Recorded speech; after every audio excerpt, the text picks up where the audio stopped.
menang menghadapi sakit, penyakit, dan lain sebagainya.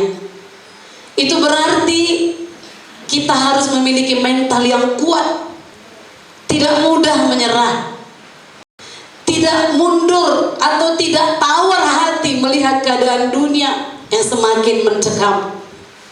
Hari-hari ini keadaan bangsa kita sedang berperang melawan pandemi. Saya tidak suka menyebutnya, jadi saudara tahulah itu ya. Haleluya. Saudaraku, yang harus kita mengerti bahwa serangan yang dalam kurun waktu sudah lebih 1 tahun ini menyerang hampir seluruh dunia, itu merupakan serangan iblis. Tuhan mau kita menjadi pemenang dalam peperangan melawan musuh kita itu, karena firman Tuhan berkata iblis adalah musuh kita. Tuhan mau kita menang melawan semua masalah, melawan semua penyakit, termasuk di dalamnya pandemi. Sekali saya sebut pandemi COVID itu. Haleluya. Dan seterusnya tidak akan saya sebut lagi, saudara harus mengerti. Karena dia suka disebut-sebut. Dan mulut kita hari ini diajari harus mengucapkan perkataan positif. Walau mungkin firman Tuhan ini sederhana, tapi kalau kita praktekkan, kita jadi pemenang. Di dalam Wahyu pasal 2 dan 3, tentunya kita tidak baca sekarang, tetapi semua kita tahu hal itu, nanti baca di rumah. Tuhan Yesus memberikan pesan kepada 7 sidang jemaat. 7 sidang jemaat ini menggambarkan gereja sepanjang masa, termasuk gereja kita zaman sekarang ini. Pesan Tuhan Yesus tersebut selalu diakhiri dengan 2 perkataan. Apa itu?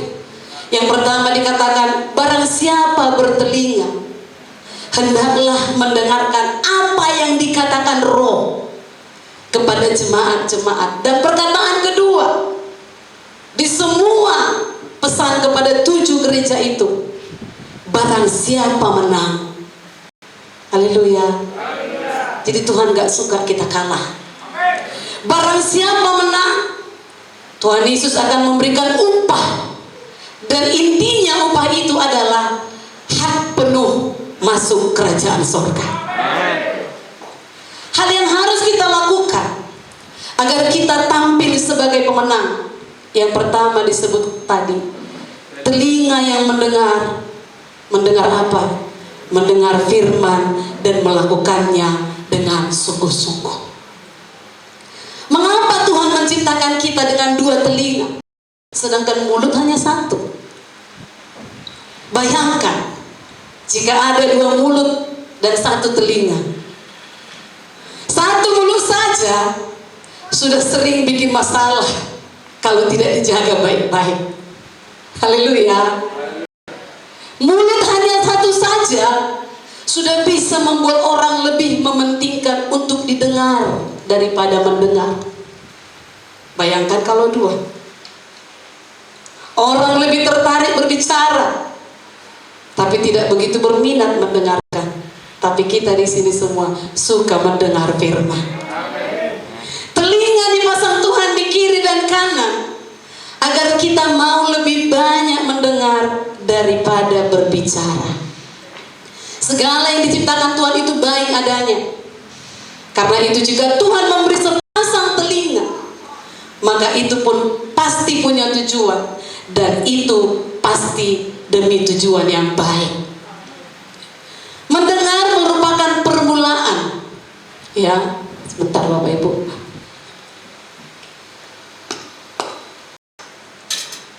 Saya teruskan. Mendengar merupakan permulaan dari pengenalan kita akan Tuhan. Minggu lalu kita mendengar firman Tuhan. Orang yang mendengar firman Tuhan itu, orang yang mendengar cerita-cerita tentang Yesus itu tumbuh imannya. Maka mustahil pun bagi manusia, tetapi bagi orang yang mendengar dan mau percaya, tidak ada yang mustahil. Bagaimana cara kita mendengar mengambil peranan penting dalam kehidupan kekristenan. Apa yang kita dengar akan menentukan hasil yang akan kita raih. Kalau kita mendengar berita hanya sepotong-sepotong, maka hal itu itu akan menghasilkan persoalan. Maka kita nggak bisa ambil hanya satu ayat atau satu foto. Kalau begitu persoalan yang datang. Misalnya, maka bunuh dirilah Yudas. Kalau hanya kalimat itu yang kita ambil, kita dengar, bunuh dirilah kita semua. Haleluya, saudaraku. Demikian juga dalam mendengar firman Tuhan, kita harus menggunakan kedua telinga kita dengan utuh. Banyak kegagalan terjadi karena tidak mendengar firman Tuhan dengan sungguh-sungguh. Kita baca dulu ayat awal, Keluaran 15 ayat 26. Betapa berkat luar biasa mendengar sungguh-sungguh ini. Keluaran 15 26 bersama 1 2 3. Firman-Nya, jika kamu sungguh-sungguh mendengarkan suara Tuhan Allahmu dan melakukan apa yang benar di matanya, dan memasang telingamu kepada perintah-perintahnya, dan tetap mengikuti segala ketetapannya. Apa kata selanjutnya?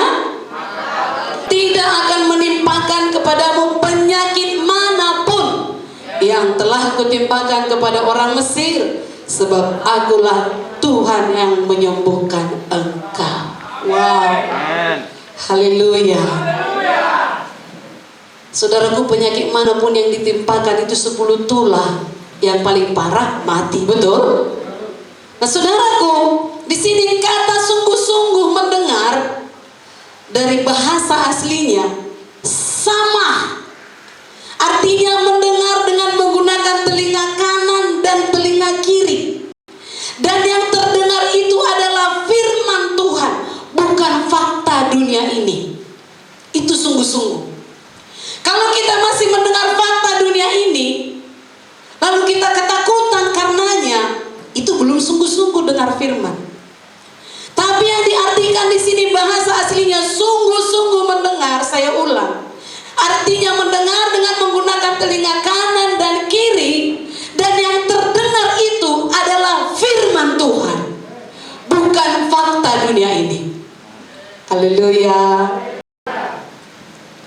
Kalau kita memberi perhatian secara khusus terhadap firman Tuhan, semua kita tahu Roma 10 ayat 17, maka iman percaya kita akan diteguhkan.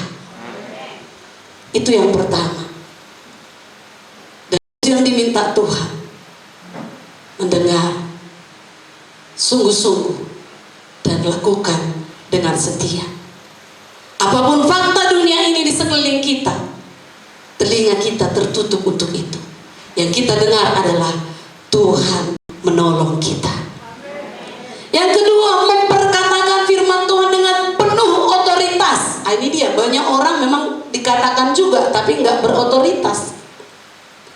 Ketika Tuhan menciptakan terang, Ia berfirman, Ia berkata dengan penuh otoritas, jadilah terang, lalu terang itu jadi. Amin. Itu dalam Kejadian 1 ayat 3. Selanjutnya ketika Ia menghardik badai, Ia berkata dengan penuh otoritas, diam, tenanglah. Lalu angin itu reda dan danau itu menjadi teduh sekali. Haleluya. Markus 4 ayat 39. Apa yang sedang menggoncang bangsa kita hari ini? Perkatakan, hardik dengan penuh otoritas, diam, tenanglah, maka badai pandemi itu teduh sekali dan kita bebas bersorak-sorai di dalam Tuhan. Jangan ketakutan, amin. Takut itu dari iblis, dan itulah tujuannya, membuat kita takut. Dan banyak orang mati bukan karena pandemi itu, tapi karena takut. Jangan takut. Selanjutnya dikatakan Daniel berdoa dengan penuh otoritas dalam Daniel 10 ayat 12. Selama 21 hari. Lalu seorang malaikat datang kepadanya dan berkata, aku datang oleh karena perkataanmu. Alkitab menjelaskan bahwa firman itu dekat kepada kita. Roma 10:8. Firman itu dekat kepadamu, yakni di dalam mulutmu dan di dalam hatimu. Sebab itu, supaya perkataan kita penuh otoritas, perkataan kita berkuasa mengubahkan keadaan, maka mulut dan hati kita harus penuh dengan firman Tuhan. Haleluya. Jangan penuhi dengan berita-berita yang tidak membawa iman. Kalaupun tahu berita itu, sudah sekedar untuk tahu dan didoakan. Amin. Saudaraku, haleluya. Saudaraku, Alkitab memiliki istilah yang spesifik untuk memperkatakan firman dengan penuh otoritas, yaitu disebut bernubuat. Itu sama dengan memperkatakan dengan otoritas. Contohnya Yehezkiel bernubuat terhadap tulang-tulang kering, supaya tulang-tulang kering itu bangkit dan nafas hidup berembus kepada mereka. Lalu apa dikatakan? Tulang-tulang yang sudah kering itu hidup kembali dan berubah menjadi suatu tentara yang sangat besar. Wow.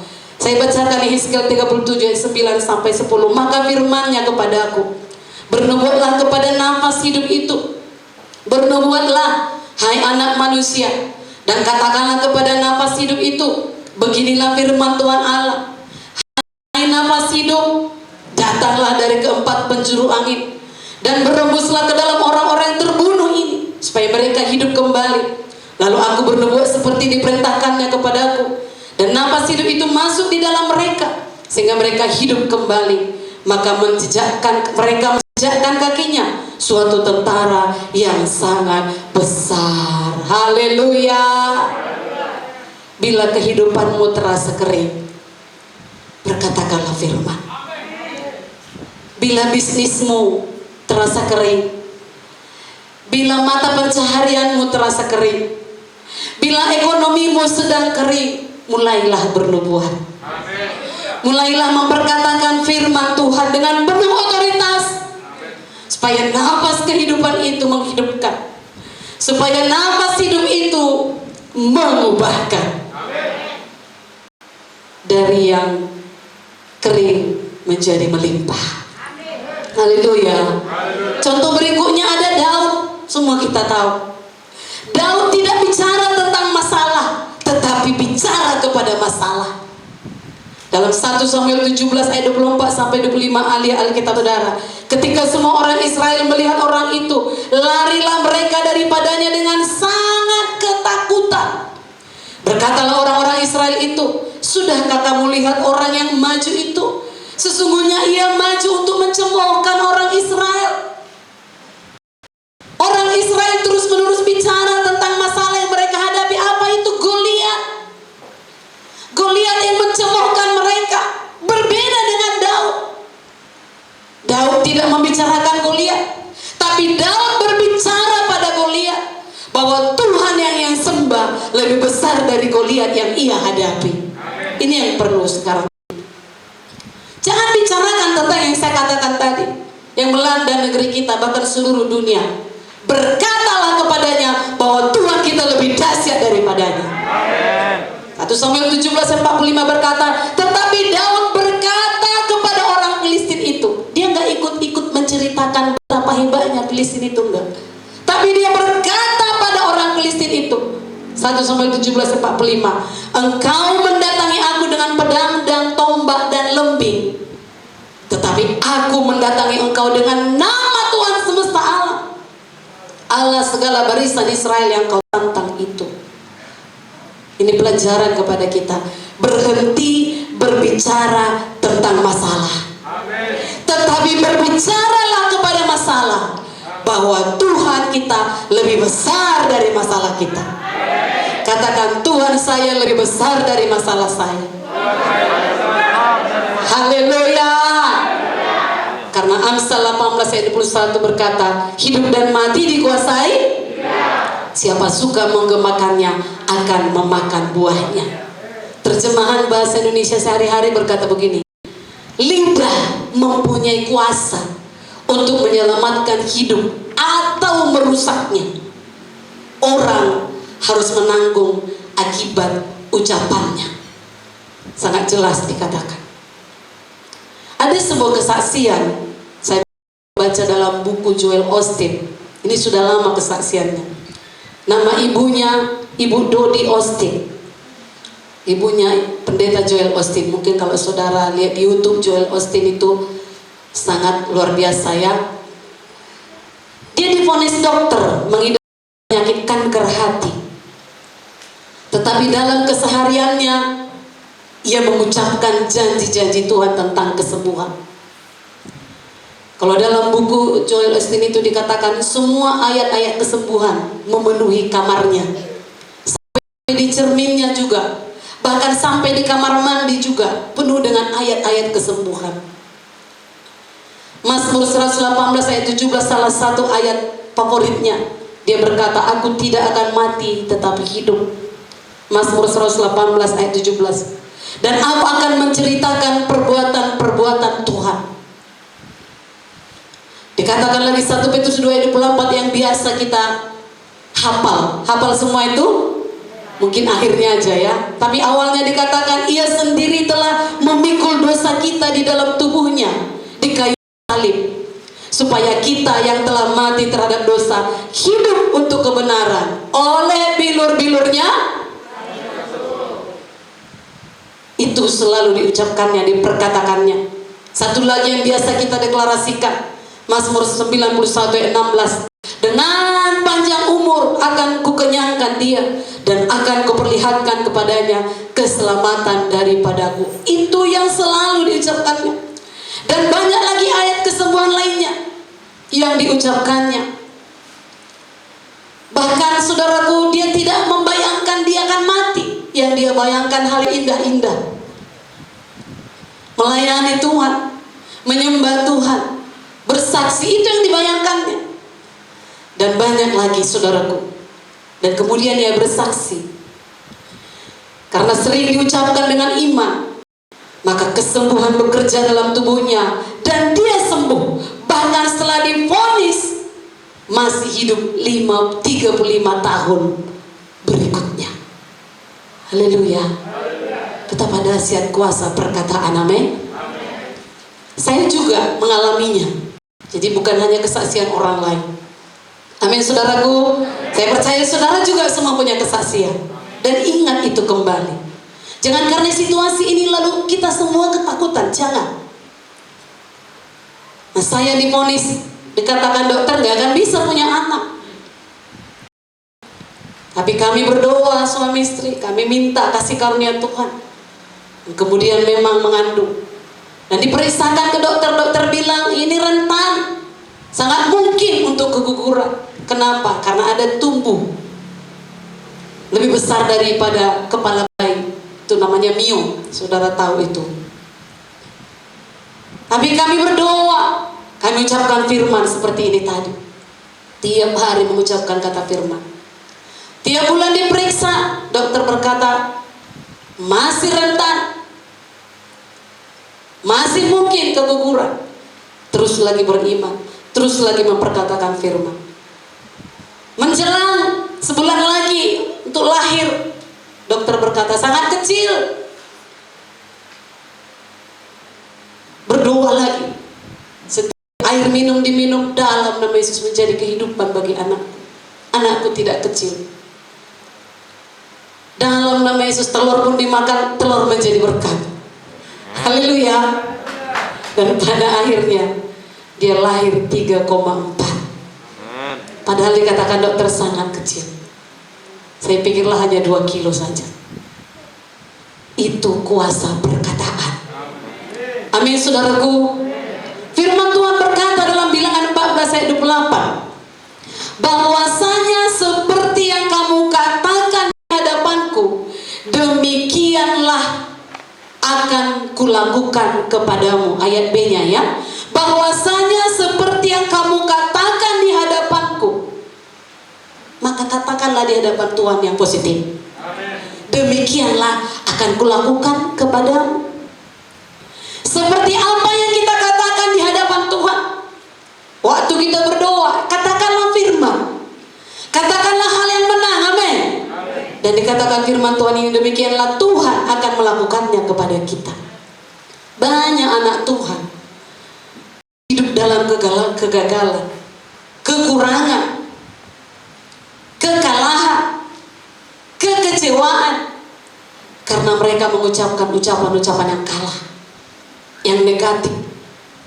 Contohnya, tidak ada hal yang baik jadi dalam hidupku, karena dilihatnya sepanjang hidupnya mungkin tidak baik, lalu diucapkannya. Banyak kali penghalang dalam hidupku ini, aku jadi malas, katanya lagi. Malas aku ikut Tuhan. Begini juga hidupku. Malas aku beribadah, malas aku berdoa. Dikatakan lagi saya tidak sanggup mengatasi persoalan ini dan lain sebagainya. Itu beberapa contoh perkataan yang membawa orang pada suatu hidup yang gagal. Mereka tidak menyadari bahwa mereka telah terjerat dengan ucapan negatif tersebut. Ucapan kita seperti satu benih. Kalau sudah kita ucapkan, benih itu tumbuh dalam pikiran kita. Lalu dia berakar, menjadi besar, dan menghasilkan buah seturut dengan benih yang kita tabur, yaitu apa yang kita ucapkan. Apabila kita mengucapkan perkataan yang positif, perkataan yang menang, maka hidup kita bergerak menuju kemenangan. Saudaraku, berdirilah dengan teguh. Ucapkanlah perkataan yang menang. Amin. Sebagaimana bilangan 14 ayat 28 tadi. Tiap hari perkatakanlah. Bila perlu berdiri di depan cermin, katakan saya anak Tuhan, saya sudah ditebus. Katakan demikian. Amin. Saya berharga di mata Tuhan. Saya dikasihi Tuhan. Mungkin ada orang gak mengasihi saudara. Saya akan beroleh kebaikan kemanapun saya pergi. Itulah yang diajarkan Mazmur 121 yang selalu kita deklarasikan. Mazmur 91 tersebut, itu deklarasi. Itu bukan asal ucap. Haleluya. Saudara kekasih, katakan segala berkat Tuhan akan datang kepadaku. Mau pergi ke pasar, mau pergi jualan, mau membuka kedai, mau ke ladang, mau menyiram bunga, perkatakan segala berkat Tuhan akan datang kepadaku. Keluar rumah berkata saya tidak akan kena virus dalam nama Yesus. Haleluya. Sebelum ada masa-masa virus ini, saya dari dulu setiap berdoa makan, saya usirkan segala virus. Padahal belum ada dulu. Sekarang saya sadari, ini pimpinan Tuhan. Haleluya. Segala virus penyakit tidak berkuasa. Amin, saudaraku. Jadi jangan ucapkan kata-kata yang tidak berguna, tapi teruslah ucapkan kata-kata berkat dalam hidupmu. Katakan saya tidak akan kena virus. Lebih kuat lagi. Amin. Tapi jangan jago-jagoan. Amin, saudaraku. Ke pasar pakailah masker saudara. Cucilah tangan dengan bersih. Haleluya. Jangan asal comot makanan. Sebelum makan ya bersihkanlah. Apa yang menjadi untuk menjaga imun tubuh kita, lakukanlah. Karena hanya kita dengan Tuhan yang tahu kekuatan kita. Amin. Jangan ucapkan kekalahan atas hidupmu. Ucapkanlah kemenangan. Tuhan ingin kita mengucapkan janjinya. Seperti bilangan 14 tadi. Dia ingin kita ucapkan janjinya dalam hidup kita. Seperti Ibu Dodi Austin tadi. Aku tidak akan mati, tapi aku hidup. Untuk apa? Jangan asal hidup pula. Dia katakan tadi, hidup untuk menceritakan perbuatan-perbuatan Tuhan. Jangan batalkan janji Tuhan dengan perkataan negatif kita. Kalau dia mau datang perkataan negatif itu langsung tolak. Amin, saudaraku. Haleluya. Berjanjilah sama Tuhan, hidup aku Tuhan. Di masa-masa sekarang ini banyak orang mati karena sesuatu itu. Tapi aku hidup Tuhan. Aku hidup mau menceritakan perbuatanmu. Jadilah saksi Tuhan. Amin. Daud tadi dikatakan dia mengucapkan kata-kata kemenangan. Dalam 1 Samuel 17:46a dituliskan, hari ini juga Tuhan akan menyerahkan engkau dalam tanganku, dan aku akan mengalahkan engkau dan memenggal kepalamu dari tubuhmu. Wow. Daud percaya Tuhan yang ada di dalam dialah yang berperang bersama dia. Kalau kita melihat keadaan Goliat, dikatakan tingginya hampir 3 meter, 2,98 gitulah.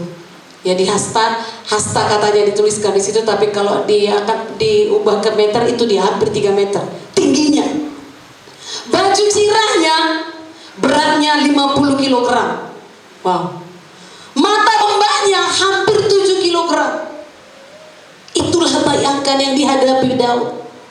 Tapi saudaraku, mungkin kalau kepada kita diperhadapkan, wow, semua kita takut dan gentar. Sama seperti berita-berita sekarang yang dikatakan sakit penuh, overload, gak bisa lagi, ya, bisa menimbulkan ketakutan, bisa menimbulkan kegentaran. Sama itu Goliat bagi kita. Tapi Daud tidak mengucapkan kata-kata kekalahan menghadapinya. Ia mengucapkan kata kemenangan. Hari ini juga Tuhan menyerahkan engkau ke dalam tanganku. Wow. Haleluya. Haleluya. Bagaimanapun keadaan kita, apapun yang terjadi di sekeliling kita, teruslah ucapkan kata-kata kemenangan. Lihatlah pekerjaan Tuhan luar biasa dalam hidup kita. 1 Samuel 17 ayat 46c dikatakan, untuk apa itu kata kemenangan kita ya? Supaya seluruh bumi tahu bahwa Israel mempunyai Allah. Begitu juga dalam hidup kita. Untuk apa kita menghadapi kemenangan itu? Supaya dunia tahu siapa Tuhan yang kita sembah. Haleluya. Itu yang kedua. Dan yang terakhir, jadilah pemenang sejati. Itu intinya. Kita baca bersama-sama Yeremia 1 ayat 19. Yeremia 1 ayat 19. 1, 2, 3. Mereka akan memerangi engkau, tetapi tidak akan mengalahkan engkau. Sebab aku menyertai engkau untuk melepaskan engkau. Demikianlah firman Tuhan.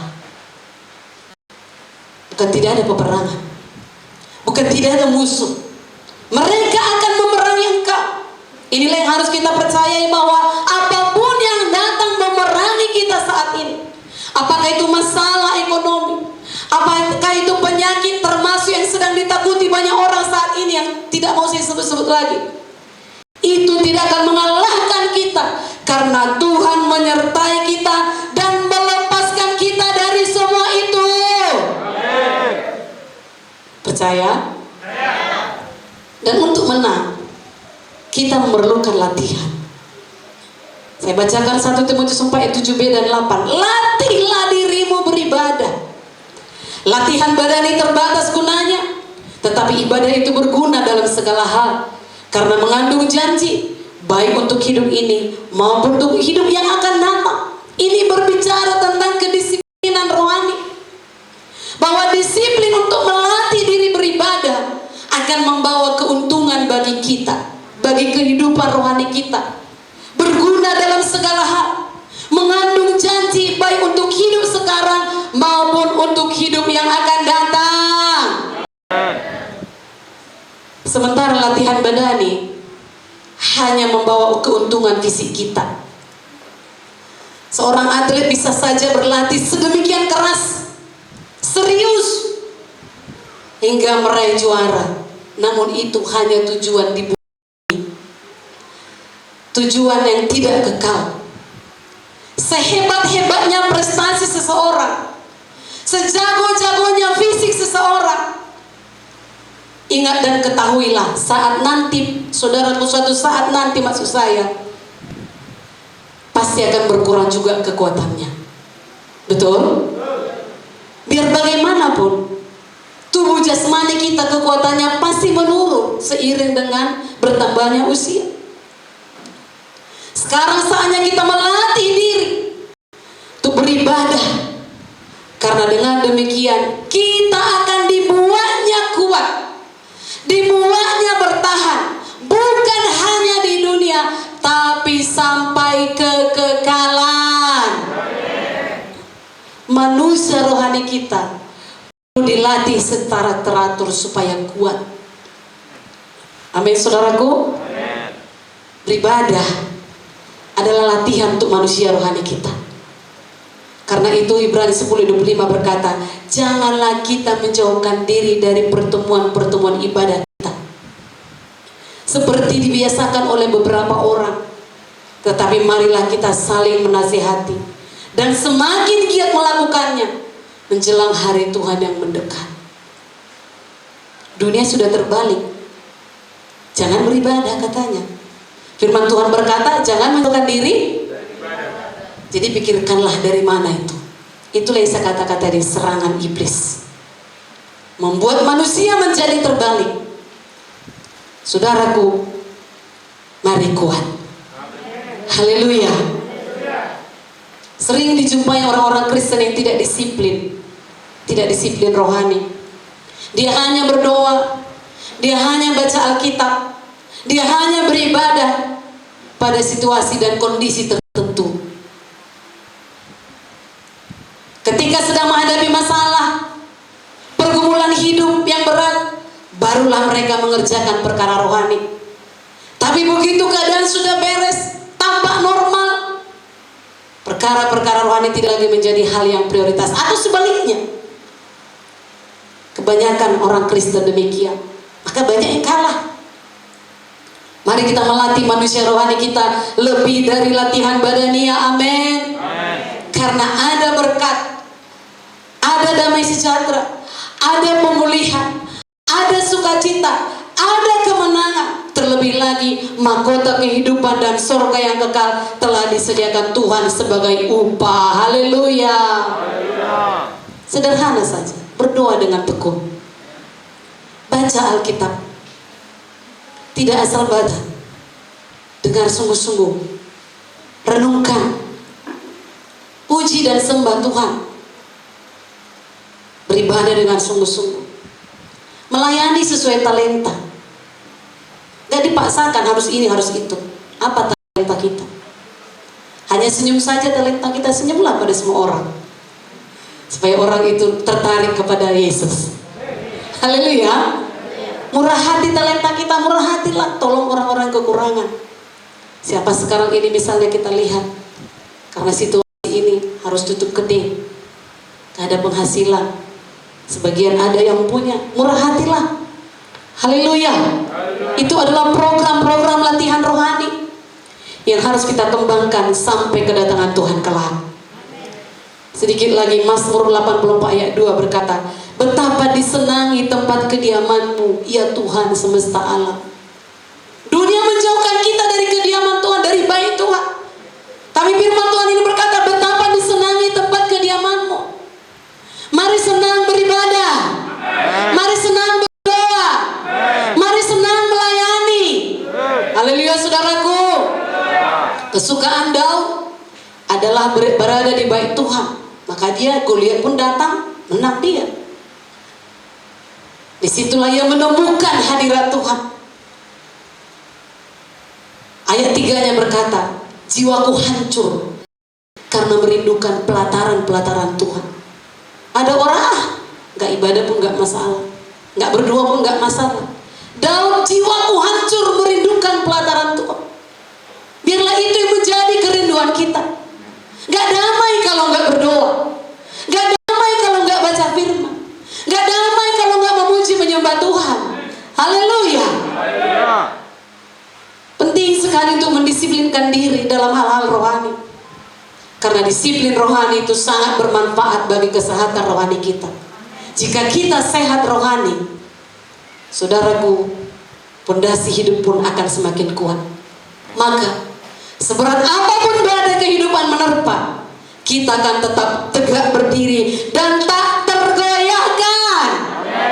Itulah pemenang sejati. Sebab orang yang menanglah yang punya hak penuh masuk surga, juga punya hak penuh menerima berkat-berkat surga. Menanglah, amin. Jangan mau kalah, amin. Jangan kalah oleh dunia ini, jangan kalah oleh berita-berita yang negatif. Balikkan berita negatif itu. Tuhan Yesusku luar biasa, Tuhan Yesusku lebih besar, seperti perkataan Daud, amin. Mari kita bangkit berdiri. Renungan kita hari ini, berhenti bicara tentang masalah, tapi bicaralah kepada masalah bahwa Tuhan lebih besar dari masalah kita. Berdoalah tiap hari. Bahkan dalam ibadah kita doakan semua umat Tuhan menang menghadapi situasi zaman ini. Hikmatnya hari ini, disiplin beribadah akan membawa keuntungan, baik untuk hidup sekarang maupun untuk kekekalan. Haleluya, haleluya.